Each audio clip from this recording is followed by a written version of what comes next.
Hey everybody, it's William from Quantum Franchise Group. I want to welcome you to our first ever 2-minute talk. Now, before we go any further, I do want to be straight with you and explain that today's conversation is probably going to be a little bit longer than 2 minutes because I do want to take some time to introduce myself to you and explain what these conversations are going to be all about.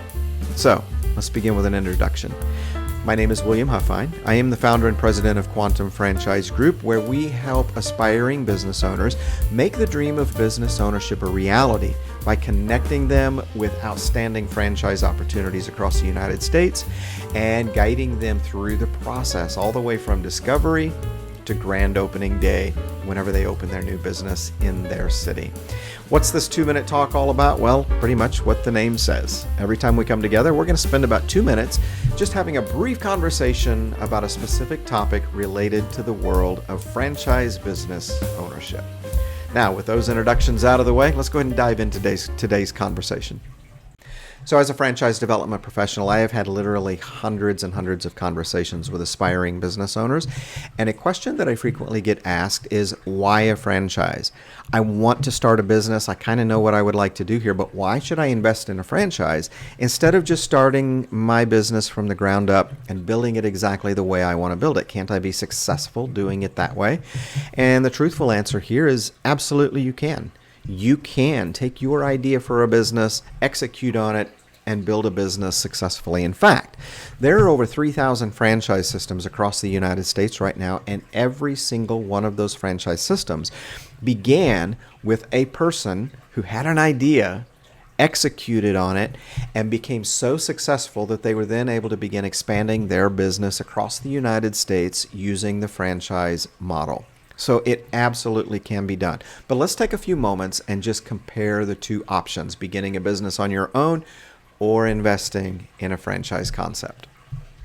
So let's begin by talking about 3 specific obstacles that you're going to face when trying to start a business all on your own with no affiliation with anyone. The first obstacle is going to be brand awareness. Now, Bob and Betty can open their Burger Bonanza at the corner of Birch and Broadway and be all excited about the concept, but only Bob and Betty's friends and family know who Bob and Betty actually are, and they're the only ones who have probably tasted Bob and Betty's food enough times to know that they're going to have a great experience at that restaurant. So brand recognition is huge. Now, the second obstacle you're going to face is an abundance of trial and error. There's a lot of trial and error, a lot of costly mistakes that can be made whenever you're opening a business all on your own, trying to figure it out as you go.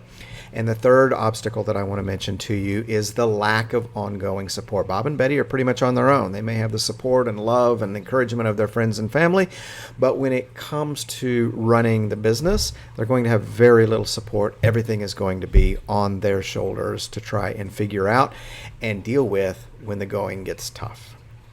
All right, now let's talk about the franchise model. And I have 3 points that I want to share with you that correspond to the 3 points that we made in the last conversation.